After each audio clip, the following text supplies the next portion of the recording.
Welcome back ناظرین، آپ دیکھ رہے ہیں پروگرام خطیب مستقبل کے۔ بریک سے پہلے ہمارے ساتھ موجود تھیں سیدہ انشرہ علی، اور اب میں جس مقرر کو دعوت دے رہا ہوں ان کا نام ہے حذیفہ ملک۔ حذیفہ ہمارے وائلڈ کارڈ انٹری کا کنٹیسٹنٹ ہیں۔ حذیفہ بیٹا آ جائیے۔ ناظرین، جیسا کہ ہم نے آپ کو بتایا تھا کہ ہمارے ساتھ وائلڈ کارڈ انٹریز بھی ہوں گی، اور اپنے پہلے کوارٹر فائنل کے ایپیسوڈ میں ہم نے ان چار خوش نصیب بچوں کے نام بھی بتائے تھے، تو حذیفہ ملک بھی ان میں سے ایک ہیں۔ السلام علیکم حذیفہ۔ وعلیکم السلام۔ کیسے ہیں آپ؟ الحمدللہ۔ طبیعت کیسی ہے آپ کی؟ الحمدللہ۔ اور تیاری کیسی ہے؟ اچھی۔ آپ کو یاد ہے نا کہ آپ وائلڈ کارڈ انٹری سے آئے ہیں؟ جی۔ تو اب آپ کو بہت محنت کرنی ہوگی اور ثابت کرنا ہوگا کہ آپ کی انٹری اور ججز کا فیصلہ بالکل درست تھا کہ انہوں نے آپ کو دوبارہ چانس دیا۔ ریڈی ہیں آپ؟ سٹارٹ کریں؟ جی سر۔ تو حذیفہ ملک، آپ کا وقت شروع ہوتا ہے اب۔ شروع کرتا ہوں اس پاک نام سے، بشر کو فطرت اسلام پر پیدا کیا جس نے، محمد مصطفیٰ کے نام پر شیدا کیا جس نے۔ میں جس موضوع پر لب کشائی کرنے کی جسارت کرتا ہوں وہ ہے، مومن ہے تو بے تیغ بھی لڑتا ہے سپاہی، کافر ہے تو شمشیر پہ کرتا ہے بھروسہ، مومن ہے تو بے تیغ بھی لڑتا ہے سپاہی۔ کافر اور مومن میں اسی ایمان، اسی عقیدے، اسی بھروسے کا ہی تو فرق ہے بلا شبہ۔ خدا پر کامل یقین، خدا کو بحر و بر اور ساری کائنات کا مالک ماننا ہی توحید ہے۔ توحید تو یہ ہے، خدا محشر میں یہ کہہ دے، یہ بندہ دو عالم سے خفا میرے لیے ہے۔ میرے غیر بھائیوں، جب دل میں خوف خدا بس جائے تو اللہ ہی کو احد، اللہ ہی کو واحد، اللہ ہی کو خالق، اللہ ہی کو مالک ماننا ہی توحید ہے۔ اور جس دل میں توحید بس جائے، کامل یقین بن جائے، تو ہرگز ایسے دلوں کو غیر کا رعب و دبدبہ یا ان کی علمی طاقت کے خوف سے مرعوب نہیں کر سکتے۔ سامعین گرامی، جیسا کہ آج ملت اسلامیہ طاقت و کفر کو سپر پاور مان کر ان کے احکامات اور مفادات کے تحفظ کے لیے اپنے خالق حقیقی سے بغاوت پر آمادہ ہیں اور ظلم و ستم کی چکی میں پسے جا رہے ہیں، اپنے مالک کا در چھوڑ کر دھر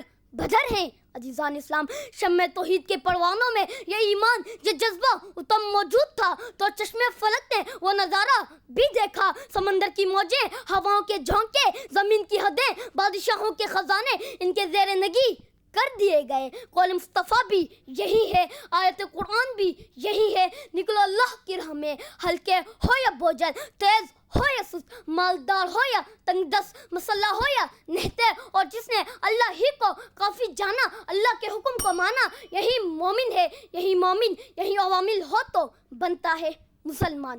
مسلمان کی شان اور خدا پر بھروسہ دیکھنا ہو تو بدر، احد، خندق، تبوک دیکھ لو، حنین و صفین دیکھ لو، جو ساز و سامان کے لحاظ سے نہتے افرادی قوت میں انتہائی قلیل، مد مقابل شیطانی لشکر، افواج موج در موج، ہتھیاروں سے بھرپور مسلح، ہزاروں لاکھوں کی تعداد میں چند مٹھی پر شمع توحید کے پروانے پیوندے زمیں کر گئے۔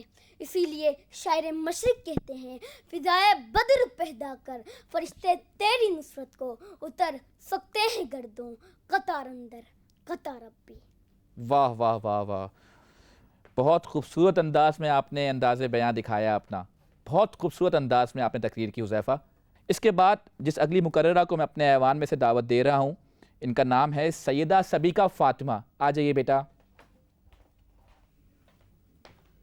جی سبیکہ، السلام علیکم۔ وعلیکم السلام۔ کیسی ہیں آپ؟ میں ٹھیک ہوں، آپ سنائیں؟ الحمدللہ میں بالکل ٹھیک ہوں۔ تیاری کیسی ہے آپ کی؟ بہت اچھی ہے۔ بہت اچھی تیاری ہے۔ تو سبیکہ فاطمہ، آپ کا وقت شروع ہوتا ہے اب۔ جلال آتش و بر کو حجاب پیدا کر، جلال آتش و بر کو حجاب پیدا کر، اجل بھی کانپ اٹھے وہ شباب پیدا کر، اور تو انقلاب کی آمد کا انتظار نہ کر، جو ہو سکے تو خود انقلاب پیدا کر۔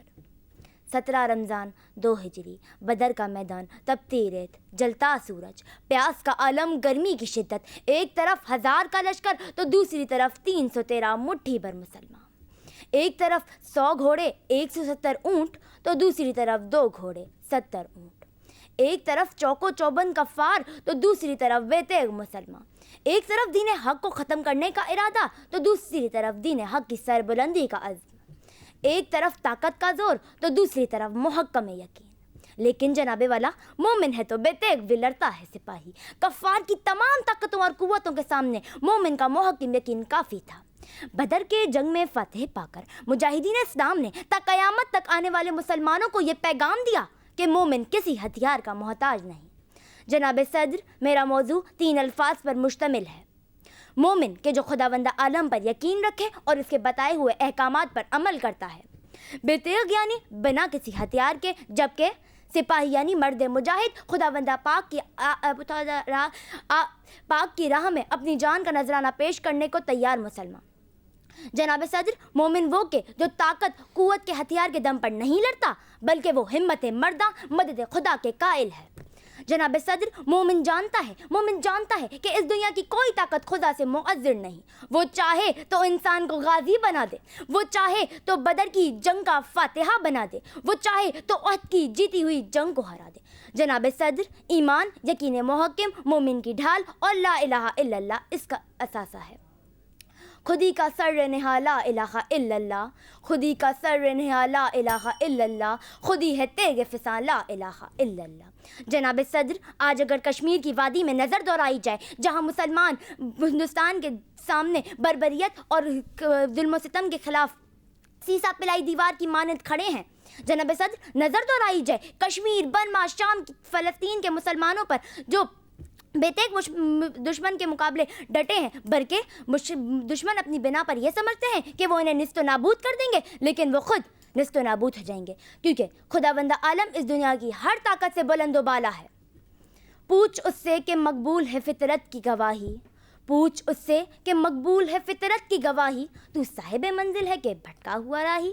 کافر ہے مسلمان تو نہ شاہی نہ فقیری، کافر ہے مسلمان تو نہ شاہی نہ فقیری، مومن ہے تو کرتا ہے فقیری میں بھی شاہی.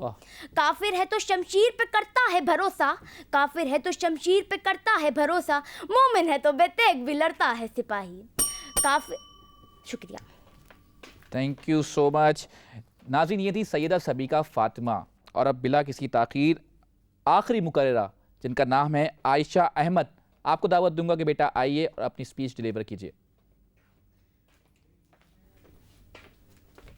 جی عائشہ، السلام علیکم. وعلیکم السلام. کیسی ہیں آپ؟ ٹھیک ہوں. تیاری کیسی ہے آپ کی؟ بہت اچھی. سٹارٹ کریں. جی.